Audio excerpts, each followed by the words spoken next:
May 21st, 1941. Lake Pontchartrain, New Orleans.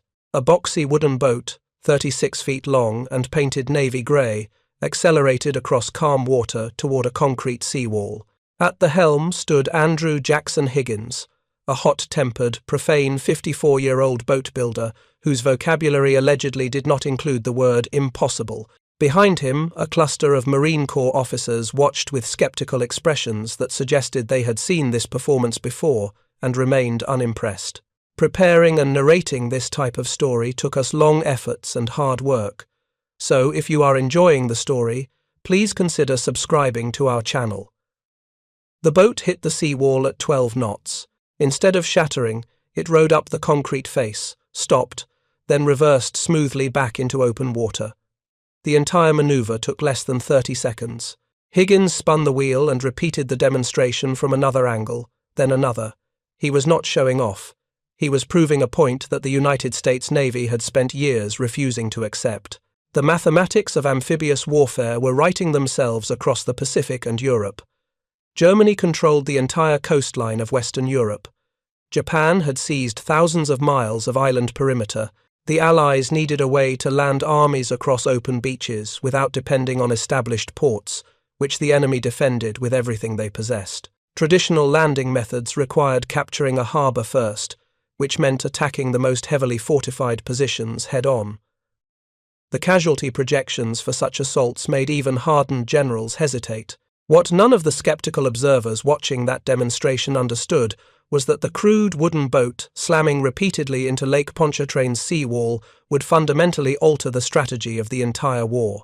Within 3 years, over 23,000 of these vessels would deliver millions of troops across hostile beaches on 3 continents. General Dwight Eisenhower would declare that without this specific boat, the Allies never could have landed over open beaches, and the whole strategy of the war would have been different. The transformation from dismissed outsider to indispensable manufacturer began in Columbus, Nebraska, in 1886, when Andrew Jackson Higgins was born to John Gongle Higgins and Annie Long O'Connor Higgins. His father was a Chicago attorney and newspaper reporter who had relocated to Nebraska, where he served as a local judge. When Andrew was 7 years old, his father died from a fall, leaving the family with little money. His mother moved them to Omaha, where young Andrew demonstrated the entrepreneurial aggression that would define his life. At 9 years old, Higgins started a lawn service business, hiring older boys to do the actual work while he managed operations and collected payments. He ran multiple newspaper delivery routes, not by delivering papers himself, but by organizing other children into an efficient distribution system. By his early teens, Higgins had learned a fundamental lesson about industrial organization. Systems mattered more than individual effort. The right structure could multiply productivity beyond what any single skilled craftsman could achieve. If you're enjoying this deep dive into the story, hit the subscribe button and let us know in the comments from where in the world you are watching from today. Higgins attended Creighton Prep High School in Omaha until his junior year, when the school expelled him for brawling. Fighting came naturally to Andrew Higgins. Throughout his life, people described him as combative, profane, and utterly unwilling to accept that something could not be done. He drank whiskey, as one contemporary noted, like a fish.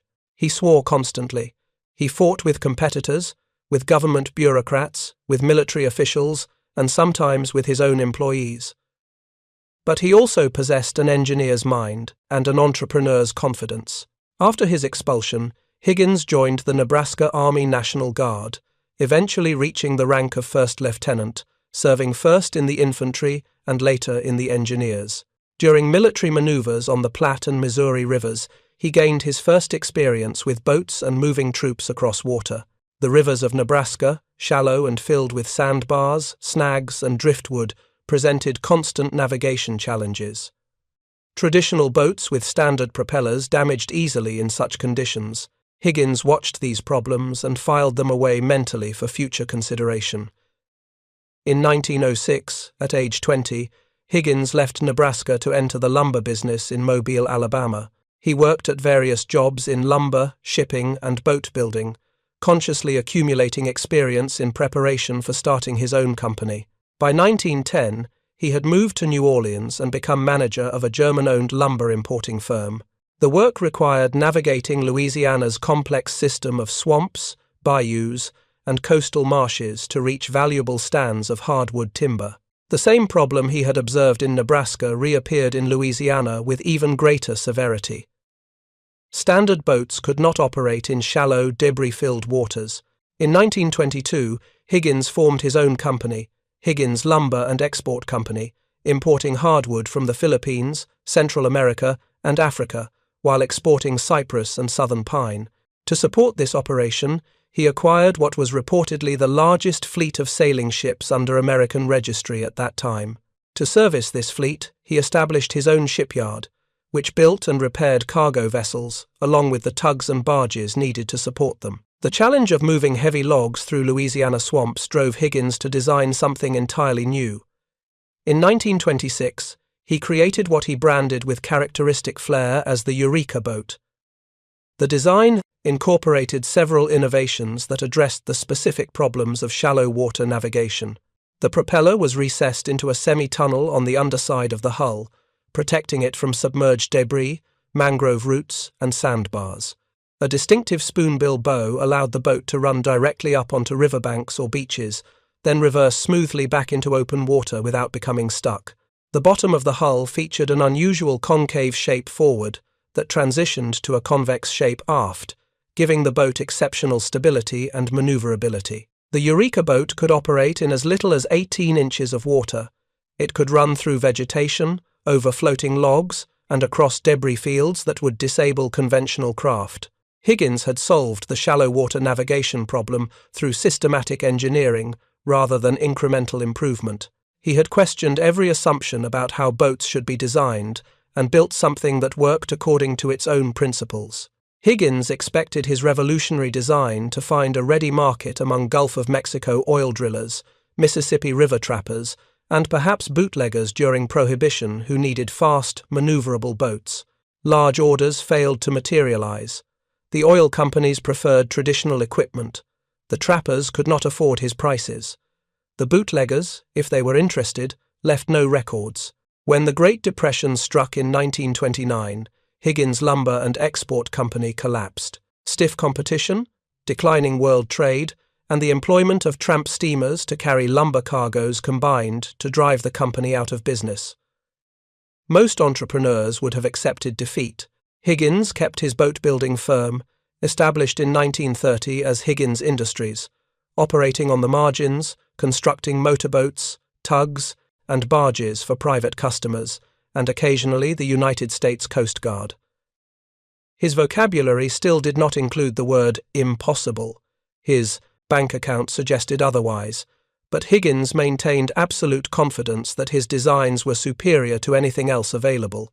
He simply needed the right customer. That customer appeared in 1937 in the form of the United States Marine Corps.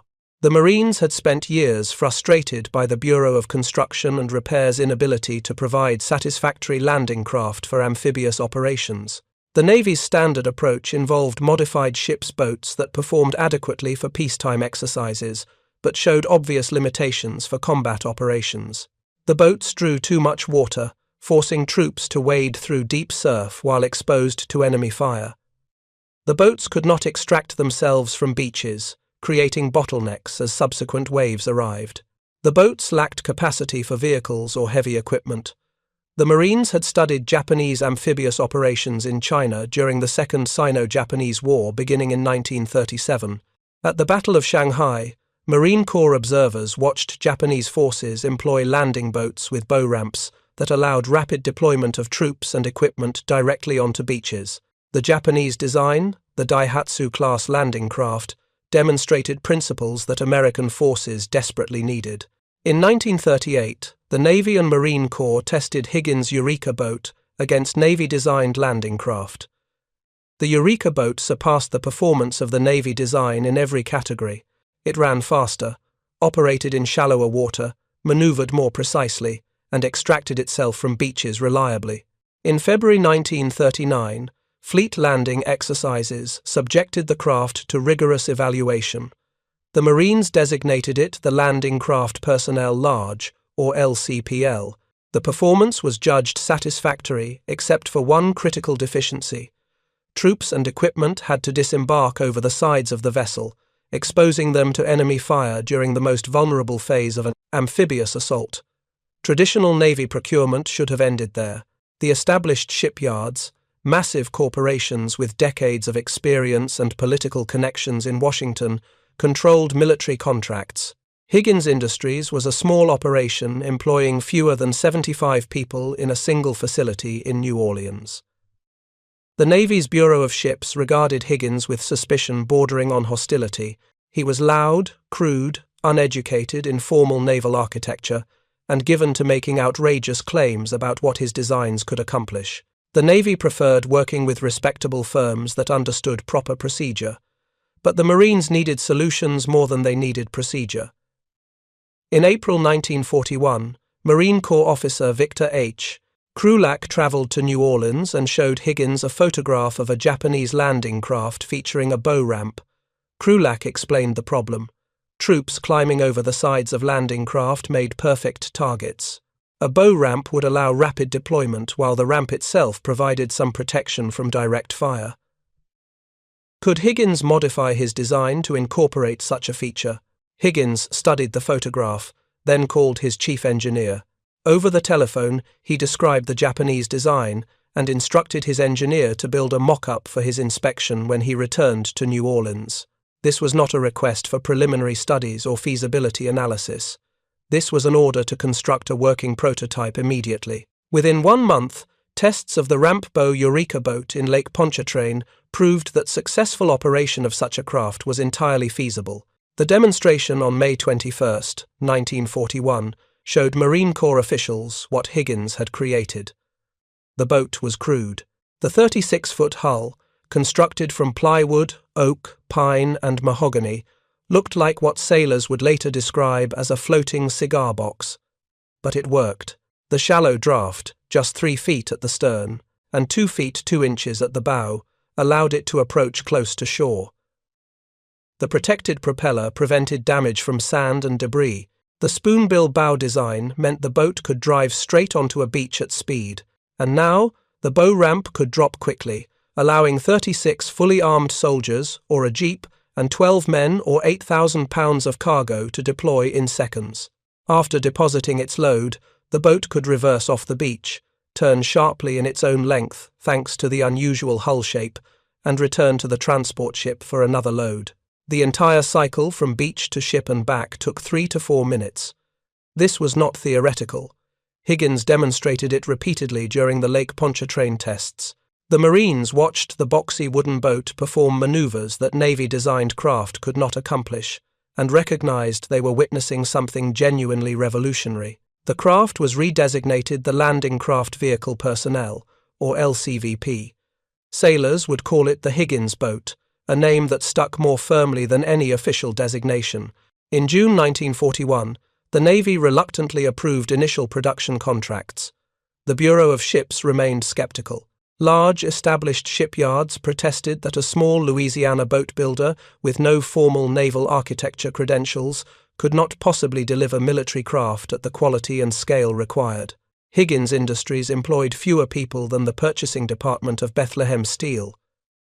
The entire operation could fit inside a single bay of the Philadelphia Naval Yard. Higgins ignored the skepticism with the same contempt he showed toward most obstacles.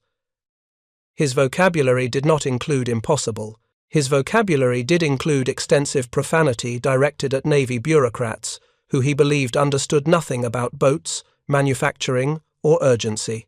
When told that specifications required modifications that would take months to implement, Higgins typically responded by implementing them in days and demanding to know what the holdup was about. The attack on Pearl Harbor on December 7, 1941, transformed everything. The cautious peacetime procurement process became a desperate race.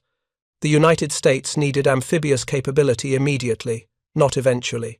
The Marines needed thousands of landing craft, not dozens, and they needed them built by someone who could deliver on schedule rather than someone who looked impressive in procurement documents.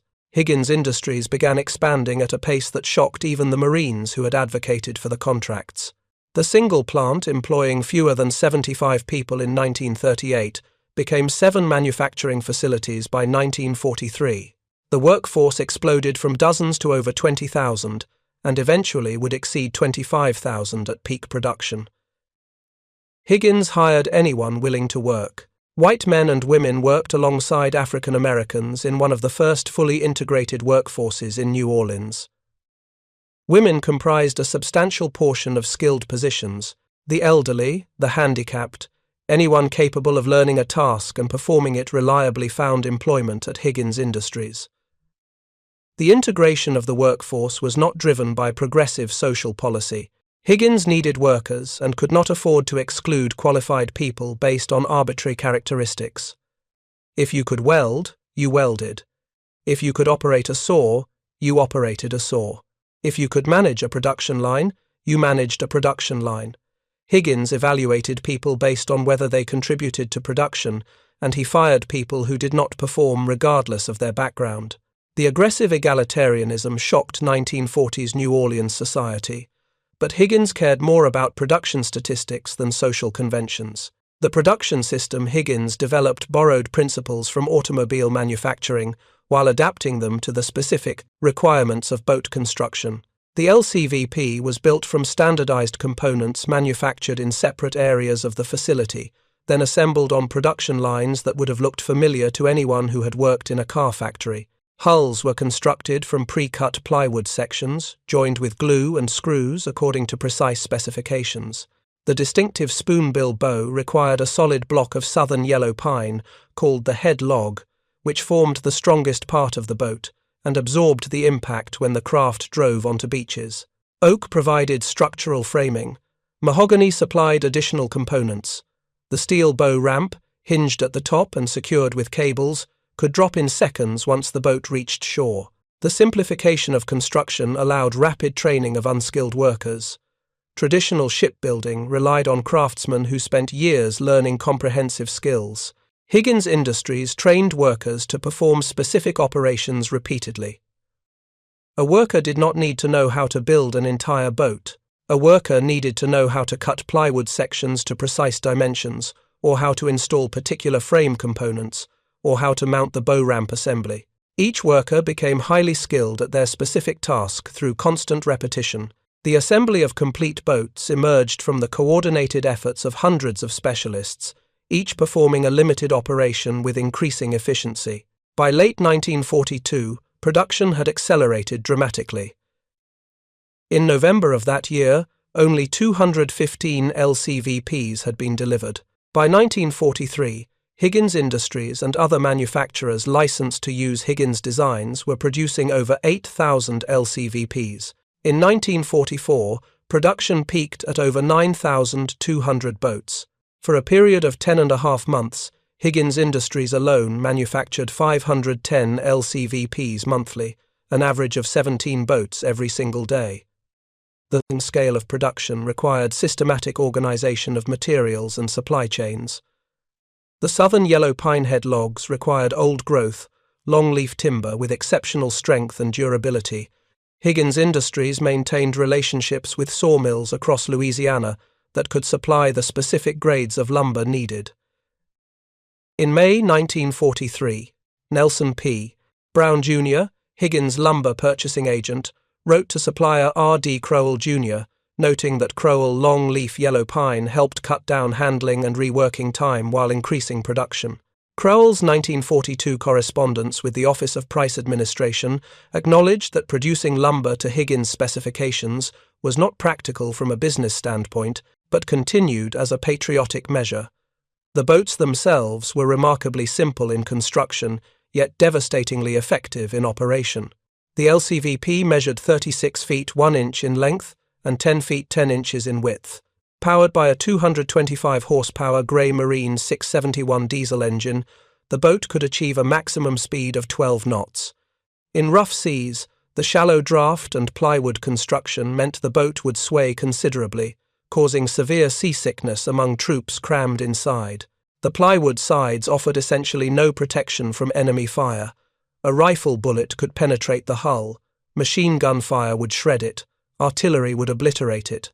Yet these apparent vulnerabilities were actually design features that increased capacity, reduced cost, saved critical steel for other war production, and kept weight low enough for the boat to operate in extremely shallow water.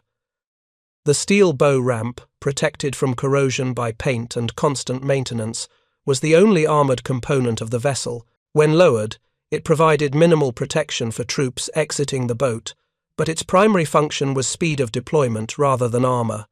The ramp could drop in seconds. A 36-man platoon could charge down the ramp and spread across a beach in less than 30 seconds.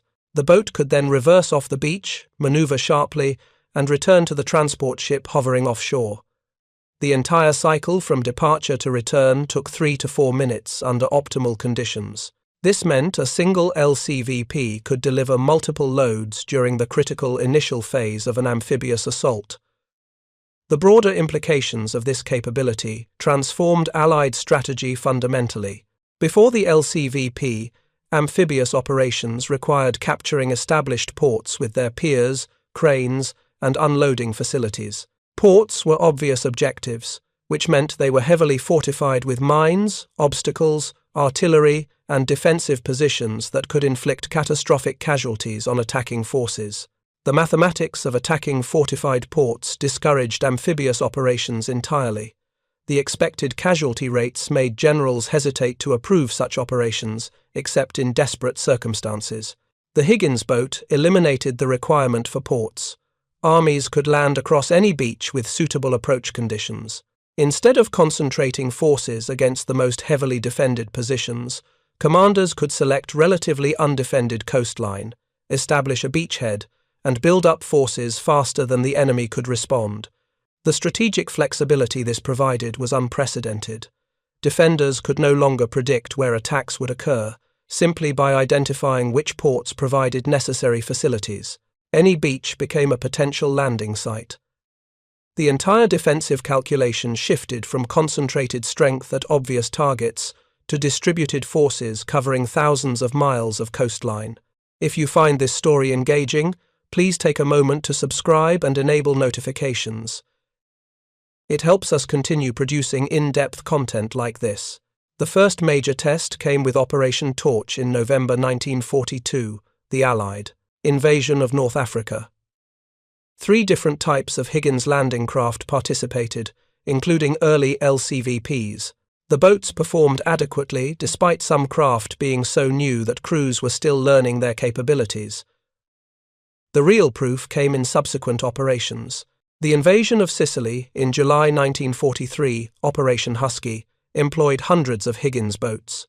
The invasion of mainland Italy at Salerno in September 1943 relied heavily on LCVPs. Each operation revealed strengths and weaknesses, leading to modifications and improvements in both the boats and the operational procedures for using them. The Pacific Theater provided even more dramatic evidence of the LCVP's importance. The vast distances and scattered islands of the Pacific meant that every major operation required amphibious assault. Guadalcanal, the first major American offensive in the Pacific, began in August 1942 with Marines landing from Higgins boats. Tarawa, in November 1943, demonstrated both the boat's capabilities and the horrific casualties that amphibious warfare could inflict, even with superior equipment. Kwajalein, Saipan, Guam, Peleliu, Iwo Jima, Okinawa. Every island invasion, from 1942 through 1945, depended on Higgins boats delivering troops and supplies across contested beaches. By September 1943, an extraordinary statistic revealed the dominance of Higgins designs. Of the United States Navy's 14,072 vessels, 12,964 had been designed by Higgins Industries. 92% of the Navy was, in historian Douglas Brinkley's phrase, a Higgins Navy. The small boat builder from New Orleans, who the Navy had dismissed as incompetent and unqualified, had become the single most important supplier of vessels to the American fleet. The production facilities themselves became wonders of wartime manufacturing. The main plant on City Park Avenue expanded continuously as contracts increased. Additional facilities rose along the industrial canal, providing direct water access for testing and delivery.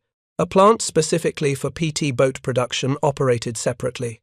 The organization employed industrial engineers who constantly analyzed production processes, identifying bottlenecks and implementing improvements.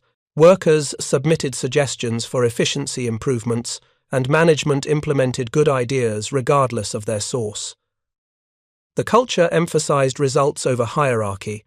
If a worker on the assembly line identified a better way to install a component, that method became the new standard procedure. Preparing and narrating this type of story took us long efforts and hard work. So if you are enjoying the story, please consider subscribing to our channel. Higgins himself remained the driving force behind the operation. He prowled the production floors, stopping to watch operations, questioning workers about their tasks, demanding explanations when he observed inefficiencies. His management style combined inspirational leadership with intimidating intensity. Workers knew Higgins expected excellence and would accept nothing less. But workers also knew that Higgins recognized contributions, regardless of who made them.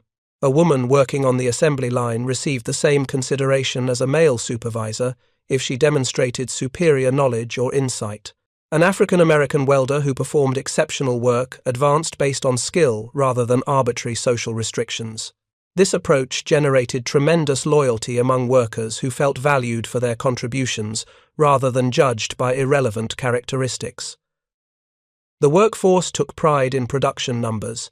Large banners hung from the rafters of production facilities reading, "The guy who relaxes is helping the Axis." Workers understood that every boat they produced would carry American soldiers into combat. The knowledge that their work directly contributed to winning the war and bringing soldiers home safely motivated extraordinary effort. Production schedules that would have seemed impossible became routine through systematic organization and committed workers. The ultimate validation of the Higgins boat arrived on June 6, 1944. Operation Overlord, the invasion of Normandy, was the largest amphibious operation in history. Over 150,000 troops would land on 5 beaches along the French coast in a single day. The logistics of moving that many soldiers from ships to shore required approximately 1,500 Higgins boats participating in the initial assault. LCVPs carried infantry directly onto the beaches, landing craft mechanized. The larger all-steel version Higgins had designed in 61 hours when the Navy showed him their tank lighter specifications, delivered Sherman tanks and heavy equipment. On Omaha Beach, the most heavily defended section of the landing zone, Higgins boats delivered troops of the 1st Infantry Division directly into concentrated German defensive fire. The boats approached through rough seas that caused severe seasickness. Soldiers, weighted down with 60 pounds of equipment and already weakened by nausea, climbed down rope nets from transport ships into pitching boats in pre-dawn darkness. The crossing to shore took 30 to 40 minutes in heavy swells. When the bow ramps dropped, many boats disgorged soldiers into water over their heads, drowning some before they could reach dry land. German machine guns and artillery turned the beach into a killing zone. Bodies floated in the surf. Destroyed equipment littered the sand. The carnage was appalling, yet the boats kept coming. Wave after wave, LCVPs drove onto the beach, dropped their ramps, disgorged soldiers, reversed off the sand, and returned for more troops. The system Higgins had designed allowed the assault to continue despite casualties that would have stopped operations, relying on traditional landing methods. By the end of D-Day, Allied forces had established a foothold on French soil.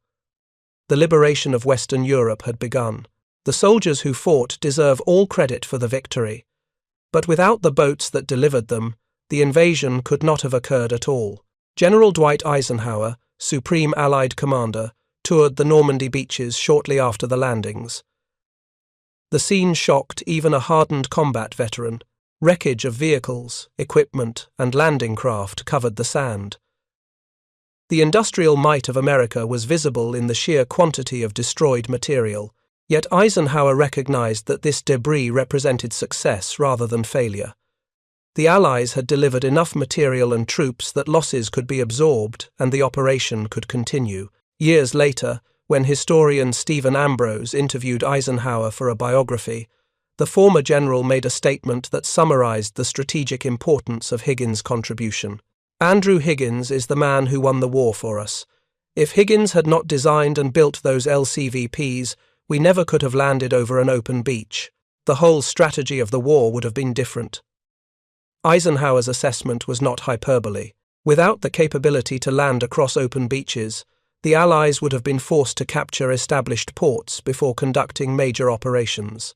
This would have required attacking the most heavily fortified positions first, likely resulting in casualties so severe that operations would have been delayed or cancelled entirely.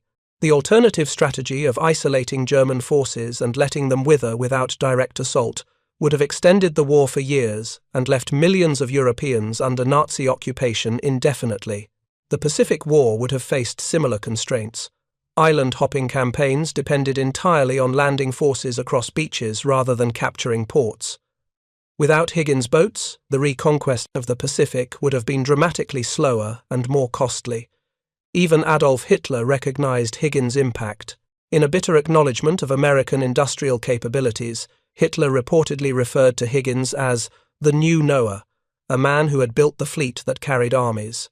The Nazi leadership had dismissed American manufacturing capability as inferior to German engineering and craftsmanship. The appearance of thousands of Higgins boats delivering endless waves of troops across beaches everywhere simultaneously demonstrated that American industrial organization could overcome any advantage in individual product quality through sheer productive capacity. The final production statistics revealed the scale of the achievement.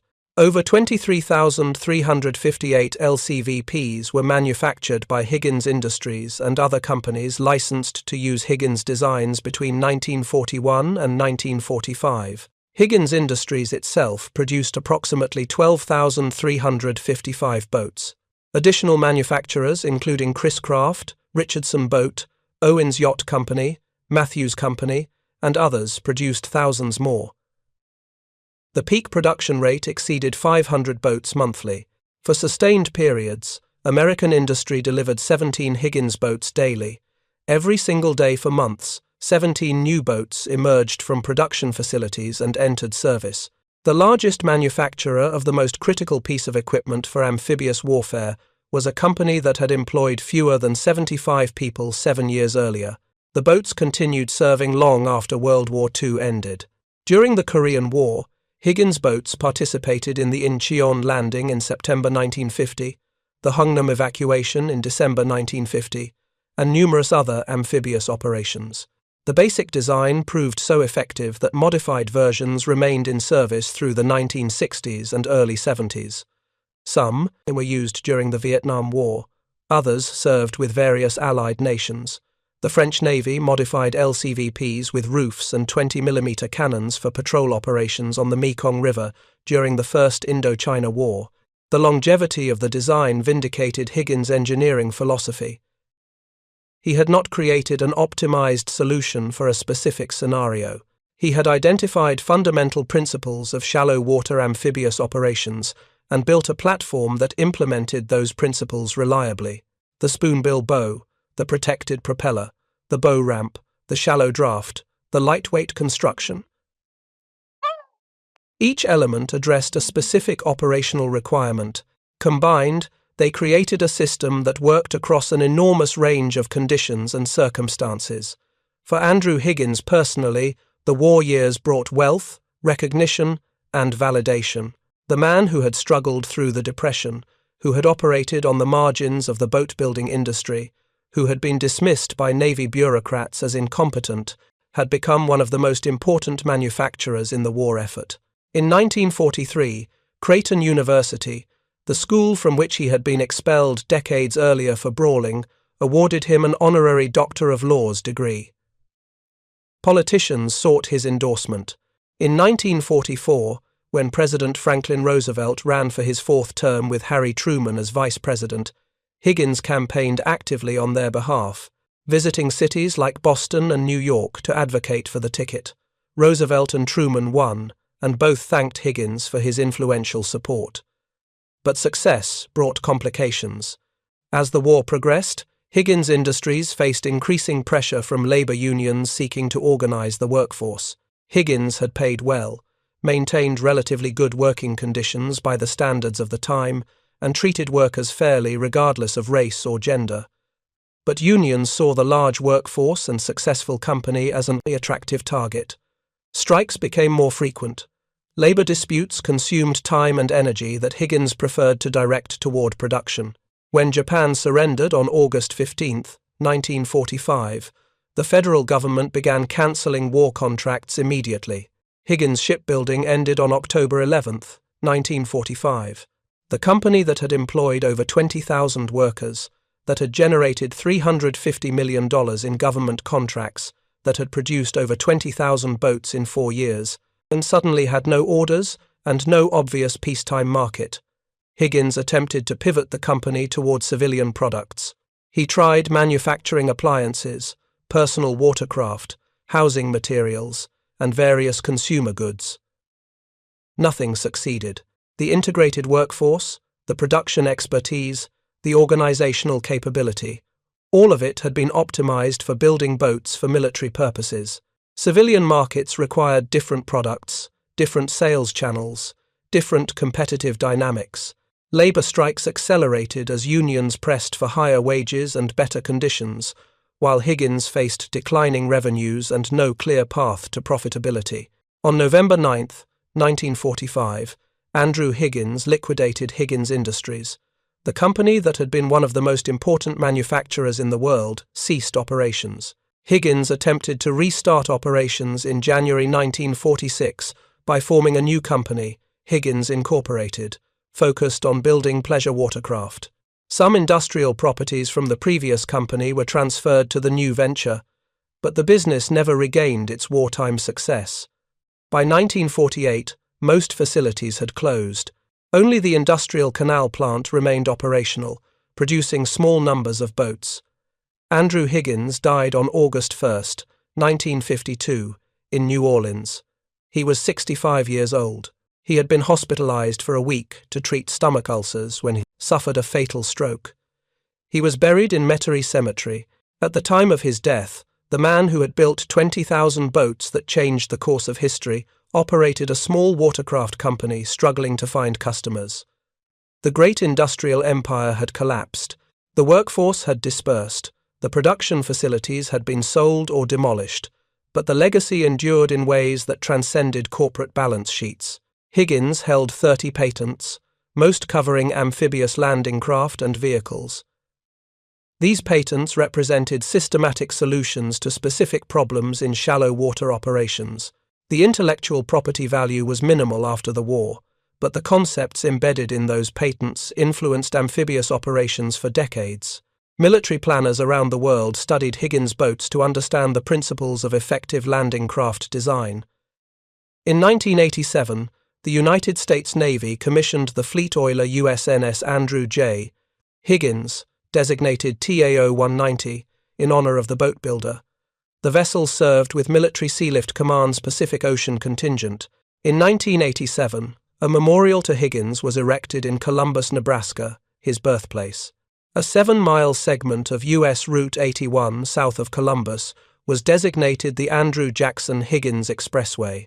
In 2000, as the National D-Day Museum opened in New Orleans, a 7-block section of Howard Avenue in the Warehouse District was renamed Andrew Higgins Street. The museum, now known as the National World War II Museum, displays a reproduction Higgins boat built from original specifications by volunteers, several of whom had worked at Higgins Industries during the war. Of the 23,000 boats produced, fewer than 20 survive today. Most were scrapped after the war. Some deteriorated from exposure and neglect. A few were preserved by museums and historical organizations. One 1942 LCVP discovered in the Sacramento San Joaquin River Delta of California in July 2018 had been left unattended in brackish water for at least 40 years. Remarkably, the hull was confirmed as perfectly sound. It now operates under its own power with its original Chrysler Crown Marine engine and unmodified transmission. The original gauges, Bureau of Ships Identification Number, steel bunks, fire extinguisher, boat horn, and several other original features, all in working order.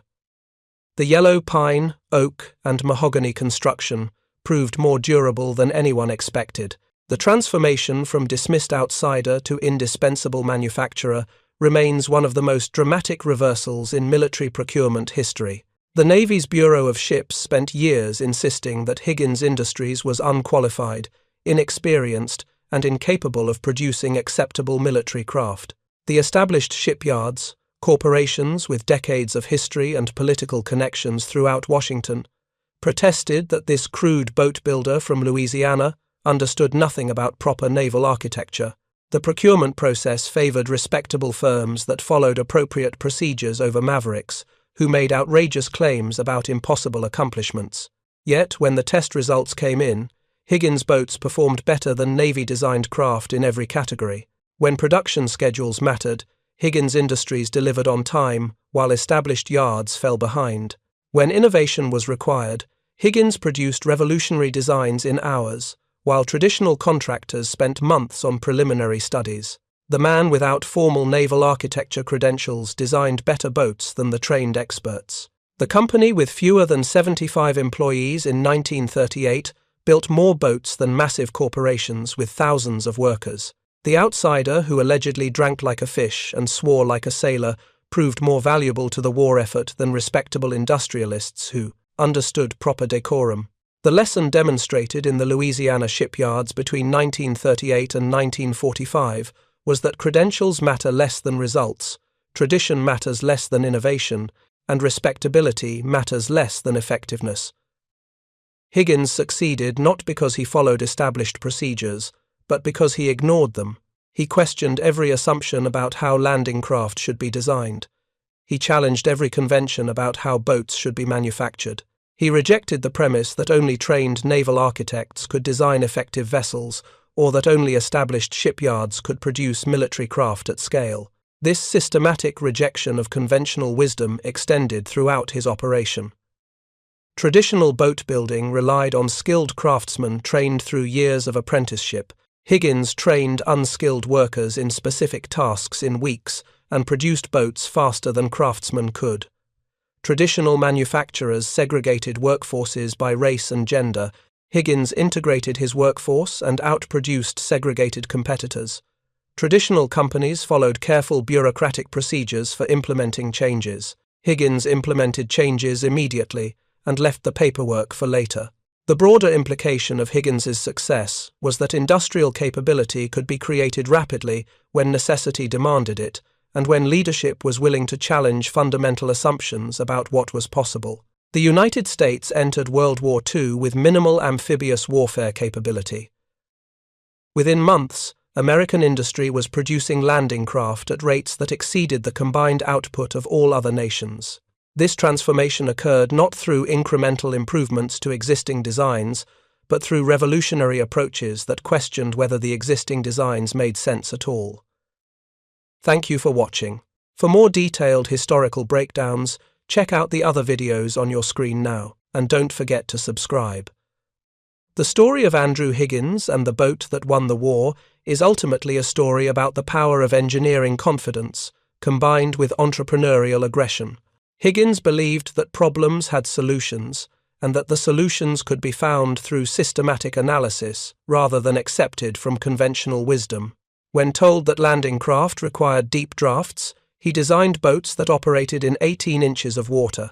When told that boats could not extract themselves from beaches, he built boats that could reverse off sand under their own power. When told that Navy specifications required features that would take months to implement, he implemented them in days. Every obstacle Higgins encountered was treated not as a limitation, but as a design challenge requiring an engineering solution. This mindset, combined with ruthless focus on results rather than credentials, allowed him to accomplish what the Navy's Bureau of Ships insisted was impossible. The boxy wooden boats that swarmed across Normandy beaches, that delivered Marines onto Pacific islands, that carried armies across rivers and coastlines from North Africa to Germany, were the physical manifestation of one man's refusal to accept that something could not be done. The 23,000 Higgins boats built between 1941 and 1945 carried more than cargo and troops. They carried proof that human ingenuity, when freed from the constraints of tradition and empowered by necessity, can accomplish objectives that experts claim are impossible. They demonstrated that production capacity is not fixed but can be created rapidly through systematic organization. They proved that the right design, manufactured efficiently, matters more than the perfect design manufactured slowly. And they established that in modern warfare, industrial capability and strategic flexibility count as much as tactical skill and operational planning. Eisenhower's assessment stands as final judgment. Andrew Higgins was the man who won the war for us. Without his boats, the strategy of the war would have been fundamentally different. The battles would have been fought differently, the campaigns would have unfolded differently, and the outcome might have been different. The liberation of Europe, the reconquest of the Pacific, the defeat of fascism, all depended on the capability to land armies across open beaches. And that capability came from a hot-tempered, profane boat builder from New Orleans, whose vocabulary did not include the word impossible. Preparing and narrating this type of story took us long efforts and hard work, so if you are enjoying the story, please consider subscribing to our channel.